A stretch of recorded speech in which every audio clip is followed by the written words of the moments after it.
Alrighty, so shall we begin? Sure. So I guess let's start off with the Beyblade questions for you.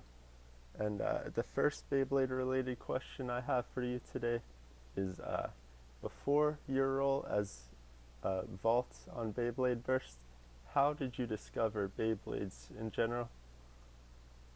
Well, I was able to watch the first season when I was really young, like still in middle school, and it was on Fox Family.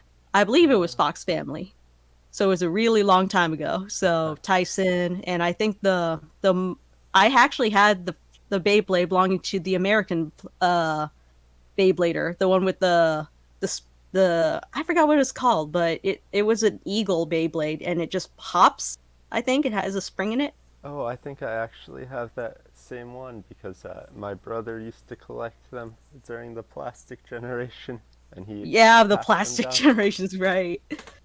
And let's see, it's sort of like I can't seem to find it, but the last living proof that I have of it is I do have a bit chip of it in Oh, wow. of that eagle, and I'm just like, where'd the rest of the Beyblade go? That's it. You need the Beyblade, otherwise it's not Beyblade.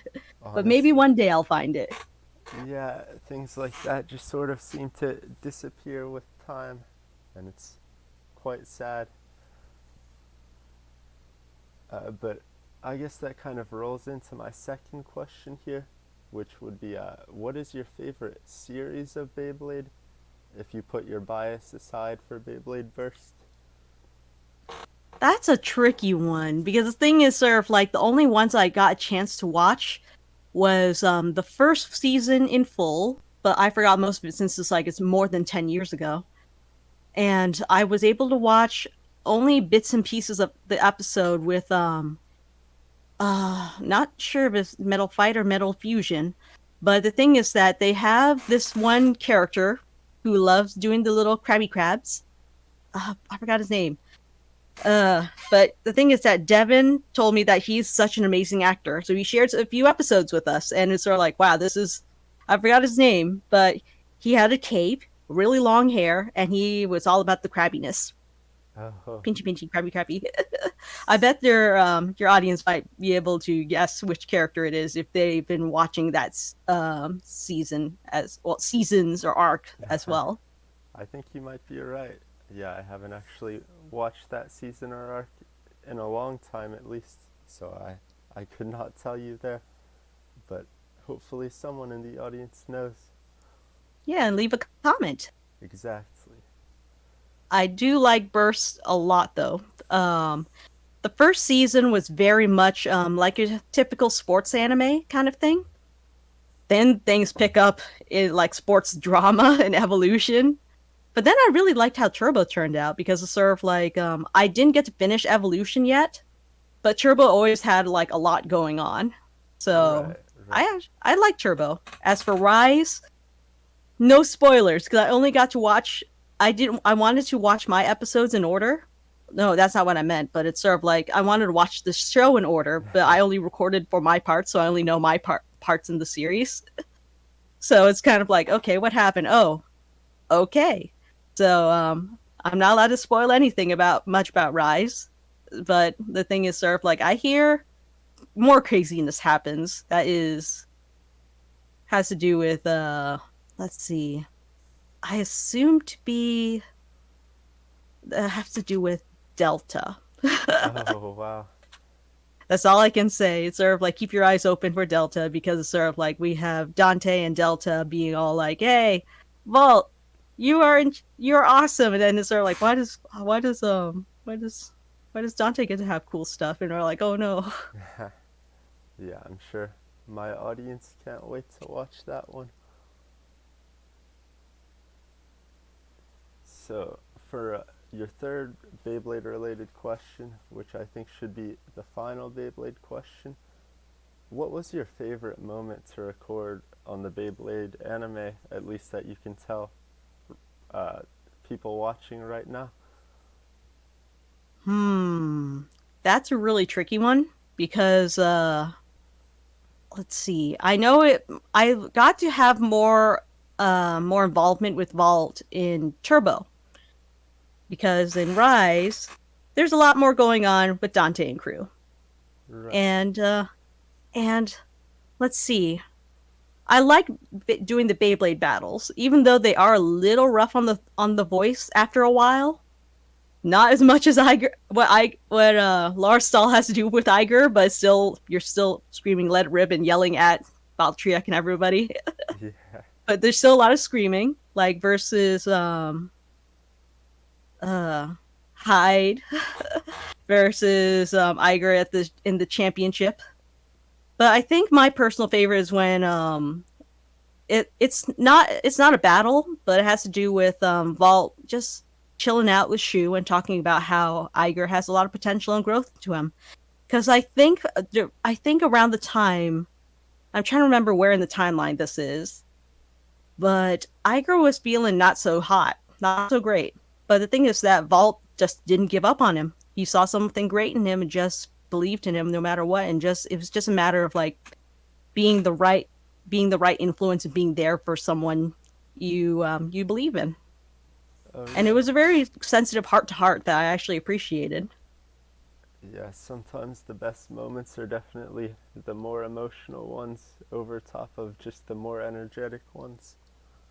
So there are lots of good moments. Yeah, the battles and of course those heart to hearts. Right. So I think, yeah, from here we're gonna transition to the career section of your interview. I have a few questions about your career that I've been storing in my vaults of curiosity, if you will. So, uh, as someone who read through your website, I kind of got the gist of the process through which you started your career in voice acting. But do you mind recapping for the audience how you launched your career? Let's see. When I was in my senior year of high school, there was a job exploration course called my senior project. Most people already know what they wanted. And, like, for instance, I thought I was going to be a writer. But if you didn't want to job shadow someone who you felt like you already know the ropes and everything, you could job shadow someone else doing another career you're interested in.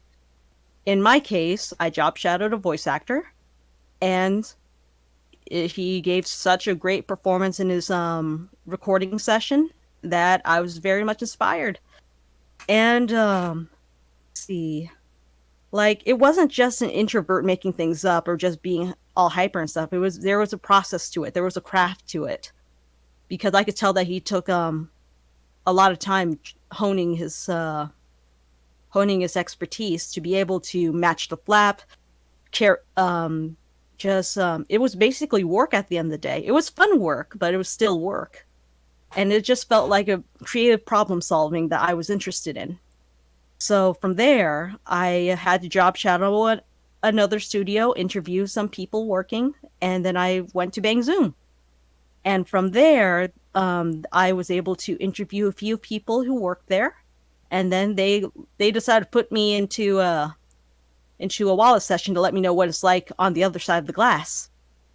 And when I and it was basically the hot seat because not a lot of newcomers get to record for 4 hours straight. Well, 2 hours a small break and 2 hours, but still 4 hours for no for a newbie with no training. Oh And the wow. thing is that I was exhausted, but it was a good, fun kind of exhausted. And after that Wallace session, which is basically when they do all the background voices, nobody has any specific names. If you're lucky, you might get an incidental like a person B or Blader A or something like that. But the thing is that I was just the background voices, and the thing is that after that, exhausted, I just went home and I just wanted to find out what else can I do to get back into the booth professionally. So I just did a lot of training. I took lots of acting classes, public speaking classes, voice and diction classes in college and university. And when there wasn't any acting classes like on camera or improv, I took workshops outside of the university and schools. And I practiced online. I auditioned for projects online, lots of indie games, lots of student animation, and fan works too. And I just kept working. Oh wow, that's a pretty inspiring story. So, yeah, to roll off of that, do you have any performance tips for aspiring voice actors? Let's see. It every actor has a different instrument, right? So that's the technical aspect. The hardest part is doing the more qualitative aspects of that of voice acting, like the acting part.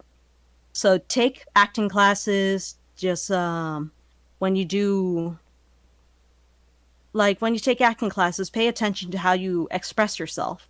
It's sort of like lots of people think acting is just putting something on, when really it's about being sensitive, heartfelt, genuine. And the thing is that people also believe that acting is just a career for liars, when really it's about people who can tell the truth so believably, sorry, that even the audience believes you. Right. So yeah, it's very tricky stuff. So don't don't knock don't knock acting classes. Acting classes will basically make the biggest difference between you being in the booth and not. Though I will say that if you can take speech classes, public speaking classes, basically you have to, study up and do work on your technique. One tip I have to give is read aloud for minimum 5 minutes a day. Minimum. The more you can read a day, the better, because you can get more practice in enunciate and do cold reading, where you read something for the first time and do not mess up as much as possible. That's hard. So you have to train and practice. So Right. practice, practice, practice. I think that is a good tip. But how would you say that you prepare for doing or inventing a different voice for a character?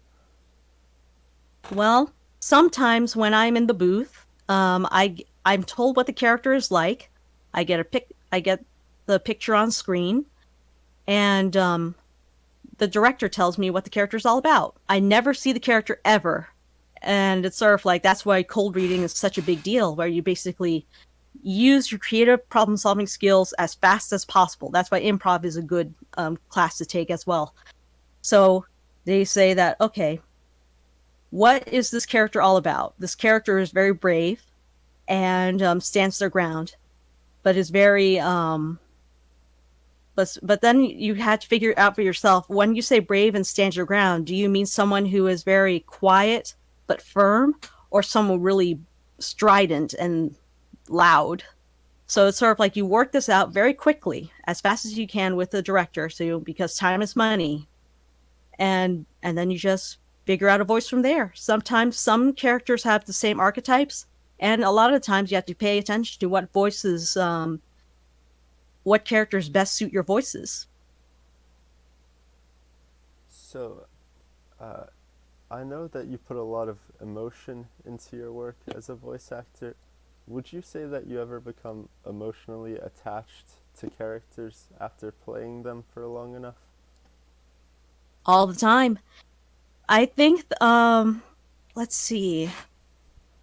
For here's the funny thing. There are some characters I've played longer than others, and some I played less than others. For Misfortune from Skullgirls, for instance, I only been with her for maybe like 2 to 3 sessions. And for Fidget, I've worked with her for 10 hours. But Valt, I voiced for him for a long time. And yet, it's sort of like I like them all for different reasons, because they let me explore different characters. It's sort of like it get me to acknowledge different parts of myself. I think if there's one character that I'm really attached to that I wish more people knew about, was Louis from Ghost Giant, and not many people know about him because he's in a VR game, like for PlayStation VR. Though recently they also ported to another, I think Oculus. Oh, right. Yeah, when I was doing my research for this interview, I actually saw that game and it looked really fun. So I Mm-hmm. recommend anyone who has VR to check that out now. Mm-hmm. So for for your work, I've seen that you are involved in multiple projects relating to uh, abridged anime.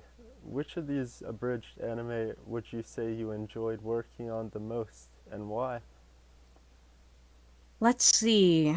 I've mainly worked with Antfish for JoJo's Bizarre Adventure Abridged. Not the recent JoJo, the older one. Team 4 Stars DBZ Abridged, and then there's also Attack on Titan Abridged. Attack on Titan Abridged, lots of fun, but I've only had so many lines, though it was really, really funny. I was also in Hellsing Ultimate Abridged. And let's see. That one was very brief. I had to speak Japanese for a good chunk of that. Uh, But I will say that since the roles are very small, I think the biggest one would be Chi Chi in Team 4 Stars DBZ Abridged, because they actually got to flesh out the character more. oh yeah, so I don't know if anyone watching this video has watched Dragon Ball Z Abridged, but that is also a very funny show, and I'd recommend it, and I'm sure you would too. So for my next question, I know as a voice actor yourself, I'm sure you have some appreciation for work of your fellow dubbed actors. But that being said, do you typically watch anime in subtitled or dubbed format? Usually, if I have the option, I would watch it dubbed because well, there's a lot on screen. I want to watch it all. It's a little distracting to watch it subtitled unless there's no other language option available. That's true. So yeah, but it's sort of like for Nozaki-kun, for instance, Gekkan Shoujo Nozaki-kun. That one is Monthly Girls Nozaki-kun. I watched it on Crunchyroll subbed first, and then I watched it dubbed later when I got my own copy. So I watch both when I get the chance, especially if I really like the show. And would you say both of those formats have very different feels when you watch through? Interestingly enough, it's hard to keep track because it's sort of like every language track has a different localization to it. So it's not just raw translation; it's localized. So it matches the culture of what you are that you're watching it from, or it's being translated to, for instance. And that's not always a bad thing. Sometimes the adaptation is just skewed to a certain audience. Then other times it's kind of like, oh, this is so it's more accessible, so you don't just hear stuff like something Chan, something Kun, a whole bunch of honorifics that would be like confusing to someone who's never seen anime before. Oh, that's true. Mm-hmm. So going back to your own work, uh, if I'm reading my cards correctly here, it looks like your resume is longer than a reticulated python, which is of course the world's longest snake. I know Cool. that's a lot of different projects to keep up with, but my question for you is this: do you ever catch yourself using similar voices for multiple characters? The short answer is yes, but the trick is that you can make all those different characters by different acting with it because it's kind of like when you think about it, on camera actors don't really change their voice all the time or their face when they do acting, right? And Right. you can know that they're playing different characters every time just because they're acting differently. And the thing is that when you do voice acting, sometimes I get cast for the same voice over and over, but at the same time there's a difference between Chi Chi and Mikasa and then Misfortune. They're all using my normal speaking voice, but they're just very different characters and have different attitudes. They're sometimes they're loud, but just because they're loud doesn't mean they're all loud. They're loud in different ways. So it takes a lot of nuance to make each of those characters distinct. There are lots of times where I also use the same voices over and over for across different projects. But the thing is that sometimes there's no harm in that because, frankly, why not conquer the world with a robot voice? That's true. Conquer the universe even. with different galaxies and worlds using the same robot voice. Honestly, you make a very good point there. So I guess for my last question related to your career, if you could pick one of your lesser known projects for viewers to check out, which project would you pick? Let's see. I already spoke a little bit about Ghost Giant. Ghost Giant gets to explore some somewhat mature themes, and through the lens of a child, of course.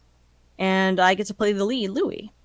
Another role that I was actually rather happy I got to have this opportunity was I got to play Ex Machina in Zvi 2, Ilverd Insurrection.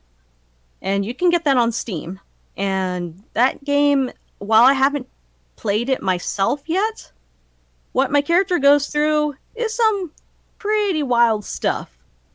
And to say too much would be a huge spoiler. Oh, so yeah, I'll link both of those games you just talked about in the description of my video for viewers to check out, I suppose. And now we can move on to the personal section of my questions. And to start that off, how has the COVID-19 pandemic affected your life in both routine and in your work? Let's see. I've been feeling very tired all the time, even when I'm not driving the commute to the studios and everything.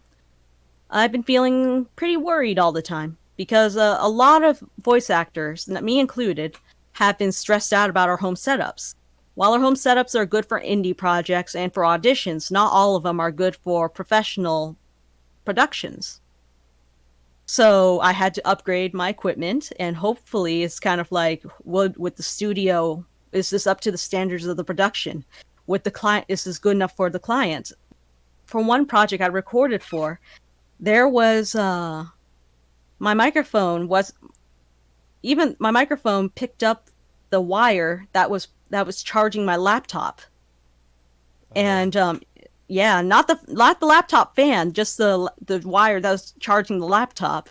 And everybody panicked because we spent half the session trying to figure out how to fix it. that is concerning. We managed to fix it, and that's from there when I had to upgrade my setup, because my old setup that I've been using for over 10 years or so was so old that they had to find I think a forum post in 2010 or so just to solve the problem. Oh, wow. Really old. I'm sure plenty of voice actors right now are struggling with the same thing you were struggling with too, which is a little bit sad. So, yeah, I'll just let the viewers know that it would be nice for them to do whatever they can to support these voice actors, and if they have a Patreon, for example, like I know you have a Patreon, if you have a little bit of extra money, you can send it to voice actors to support their careers. Aw, thanks. I think it would only be appreciated if you send what you can spare, of course, because we Right. don't want anybody to spend what they need. But whatever can be spared would be appreciated. So for my second question, with your personal life, if you had to choose to live with only one of the following, which would you choose? Video games, movies, or TV shows? Video games. Because a movie is only as long as the movie can take. A TV show, it depends on how long the season is. But video games, it depends on which video game, and you are basically only limited to your imagination and the confines of the programming. I agree. And I saw, I think it was on your DeviantArt, a list of some of your favorite video games, such as Okami and Ghost Trick. What would you say you like the most about these video games? See, well, for Okami, not only is the game beautiful, you get to play as a very yeah, you get to play as a mute protagonist with a lot of personality to her.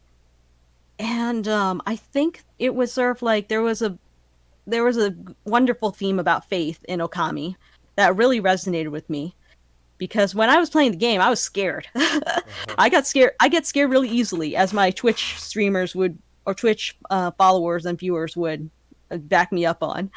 And the thing is that there are lots of scary moments in the game. But the thing is that when I got to play as Amaterasu, it's sort of like I felt like, yeah, okay, I can do the scary thing. I am a goddess. I will save this world. I have to help these people. I will do everything I can. I have superpowers. So it just felt more like role playing at that point, and it just eventually it became a thing of faith because you can't just wish for something only when it's convenient. The thing is that you have to believe in what you need to believe in, no matter the cost. As for Ghost Trick, it's just a very well written story, and not to mention a really fun puzzle game. Oh, nice. Yeah, I think one advantage of video games over movies and TV shows is that you have a little bit more control over what's happening. And I definitely think that's why I would choose video games over the other two personally. And plus, I have a gigantic video game backlog, Me too. a Although gigantic Steam list. yeah, I guess I have backlogs for all three of those categories at this point. Yeah. So I guess my last personal question for you, and last question overall, would be this. If you could give a moral lesson to those listening, what would that lesson be? Let's see. Moral, huh? Yeah. That's a tough one. But I will say because there are lots. Like, if I had to pick one, that's the hard part. Uh, Let's see if I can narrow it down. Hmm, like I know one thing is sort of like life goes on. You can mess up and all that stuff, but the thing is sort of like everything's going to be okay. that's true. I just it's sort of like okay is subjective, and sometimes it's going to be really terrible from moment to moment, but you survived 100% of all your bad days so far. So that's what they say. Well, thank you so much for that advice, and thank you for the interview as well. I really Thank you for appreciate having it. me. Uh, that about wraps it up. Thanks for watching, everyone.